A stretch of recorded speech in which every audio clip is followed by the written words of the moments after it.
So in Tunisian crochet we'll start with our chain, create our slip knot, and for the purpose of this tutorial we're going to chain 11. 1, 2, 3, 4, 5, 6, 7, 8, 9, 10, 11. Now Tunisian crochet is different from traditional crochet in that you're going to leave loops on your hook, and you do a forward pass and a return pass. Now I'll show you the forward pass first. So we've got our loop on our hook, we've got the first chain away and the second chain away. The second chain away from the hook is the one we're going to work into. We insert hook, yarn over, pull up a loop. We leave that loop on our hook. This is counted as the first stitch. This one is not counted. So we've got one into the next stitch, hook in, yarn over, pull up a loop. Next stitch along, hook in, yarn over, pull up a loop. I'm going to work all the way down the chain. We'll do a count at the end, but we should have 10 loops on our hook. This is probably the trickiest part of starting Tunisian crochet, working into the chain. Once we do our return pass, you'll see the bars that are created, and then it's a lot easier to do your following rows.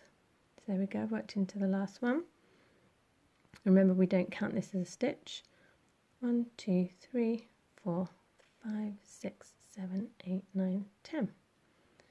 So there's our forward pass completed. To do our return pass, we yarn over, we pull through one loop only, and then the rest of the way down the hook we yarn over and pull through 2. Yarn over, pull through 2. Tunisian is a great crossover between knitting and crochet. So for any knitters who want to learn to crochet, this is a great kind of halfway house, because you're using just one hook, but it also uses the method in knitting where you're leaving stitches on your hook. So there we go, we've got our forward and return pass, and you can see the vertical bars that it creates. And our next row works into these vertical bars. So here's our loop that's not counted as a stitch. We don't work into the first bar, we work into the second. Hook in, yarn over, pull up a loop. Into the second bar, pull up a loop. It's a great method, and I would say slightly easier technique in crochet for children to learn as well. This is where you put the hook is, I think, slightly more visible. And if there's a mistake made, it's so easy to undo and rectify. For me, it's also a great way to add motifs and colour changes into my work. It creates a really dense piece. So, sorry, now we're doing with the return pass. Remember, I'll do that one again for you.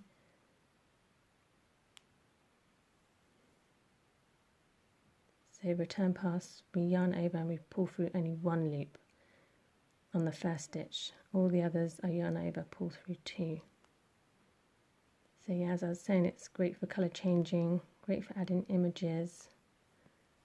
It's a nice dense finish to the piece, no holes as some crochet leaves.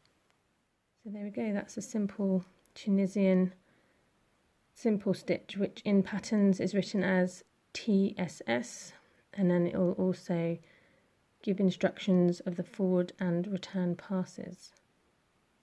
So you may only be new to the Tunisian crochet method, and if you're new to crochet as a whole, then you can go back and watch my other tutorials on how to create a slip knot, how to hold your yarn, to create good tension, and how to do the basic stitches. So already I've shown you the basics in Tunisian, but I think it's quite an easy technique to learn, so I'm going to go on and teach you how to do a colour change. And we're going to create a little heart motif. So I'm going to have 4 loops on my hook, so we don't count this one, remember? 1, 2, 3, 4, and then I'm going to introduce the next colour, which is a peachy pink. Do any colour you like. So leave quite a long tail so that it doesn't pull through.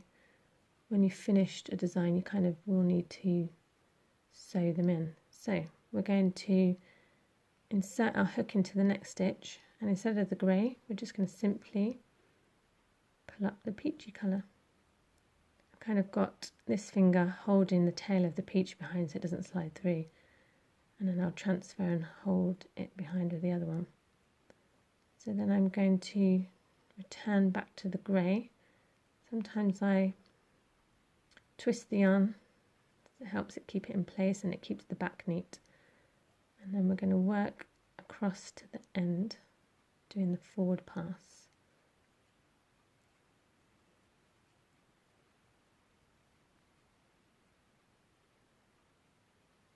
Now we do our return pass, we yarn over and we pull through 1 loop only.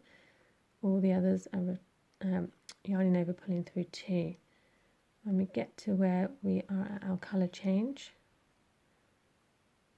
so now we're at our colour change, swap the yarns around, pick up your peach, yarn over, pull through 2. Then we go back to the grey, yarn over, pull through 2 to the end. Oops. Then we can go on to our 4th row. As you can see here, you can count your rows easily as well with Tunisian. 1, 2, 3 rows. So next one, I want to create a peach either side and on top of this peach. So we're going to work 1, 2, 3 grey stitches. 1, 2,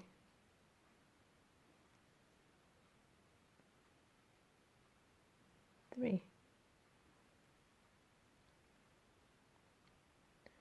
Put the grey behind, take the peach,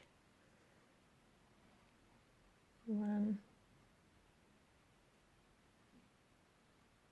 work the next stitch on top of the peach, 2.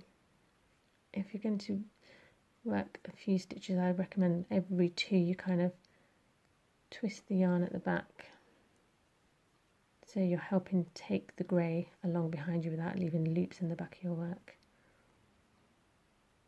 There's my 3 peach stitches now. Turn back to the grey and carry on to the end. That will be our forward pass of our 4th row.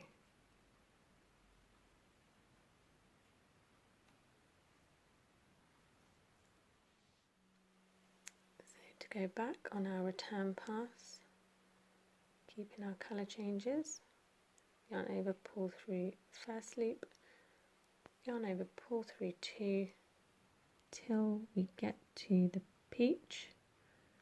We swap to the peach yarn, yarn over, pull through 2, pull through 2, and again until we get back to our grey.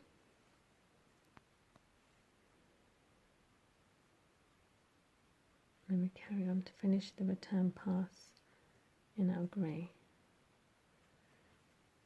Tunisian crochet does tend to curl, which is fine. When we kind of add borders to our piece, then it prevents it from curling up, so don't worry about that.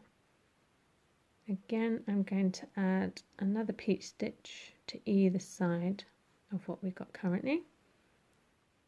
So we're on row 5, 1, 2, 3, 4, yep, row 5.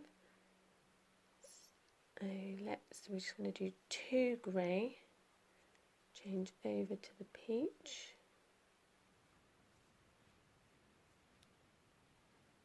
so I'm going to twist the grey yarn around every 2 stitches, and then it will bring the grey yarn neatly behind and won't create large large loops at the back of our work.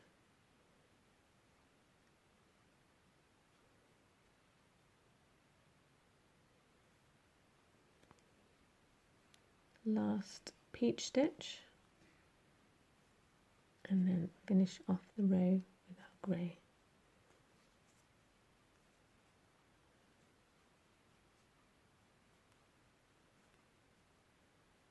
Do our return pass, yarn over, pull through one loop only, yarn over, pull through two the rest of the way down, keep to our colour change. We now need to revert back to our peach. So you know when you need to do a colour change, because you'll no longer have any more peach loops to work through. You'll have the one that's on your hook, but there won't be any on the bars. Oops, I didn't carry that one through. Never mind, we'll just ignore that. So yarn over, pull through two. So I'll show you why we kind of carry the yarn through. It kind of has now left a large loop that kind of can get fingers caught in or just looks a bit untidy. So that's why we twist our yarn as we work when we do colour changes. Do our next row. Going to again increase either side, but we're going to add a grey stitch into the centre. So we'll do one grey, change to the peach,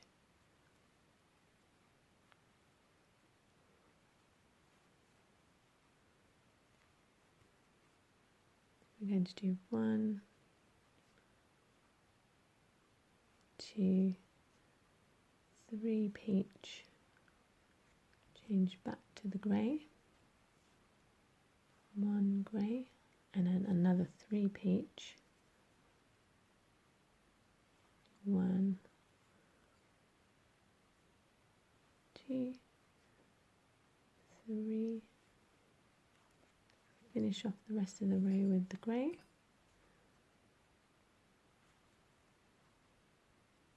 and then we'll move on to the return pass of that row.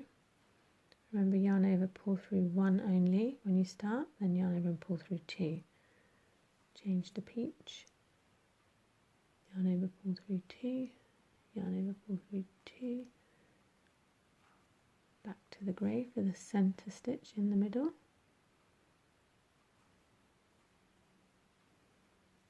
It's quite important when you do colour changes that you don't pull the colours too tightly, or it will kind of bunch all your work up.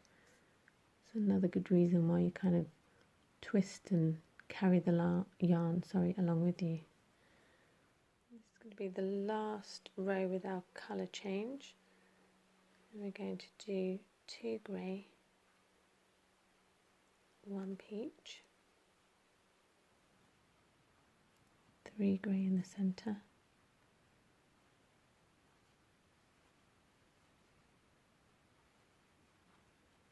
1 peach, finish off the row with the grey. Do our return pass, yarn over, pull through 1, yarn over, pull through 2 for all the rest of the row. Keeping our colour changes, do 1 peach, and then do the 3 grey in the middle, 1, 2, 3, 1 peach, finish off the grey.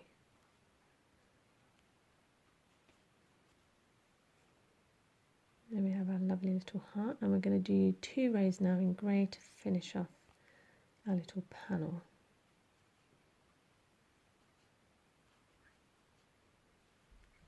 Any questions you have regarding the stitch, let me know in the comments, and I can do more videos if need be. So many other fun things that I've not even discovered yet with Tunisian crochet myself. But lots of great ways in which you can do colours and make flecks in your work. So if you've been nervous about working with colour changes before, then give this a go, because it's a really simple, neat method to use.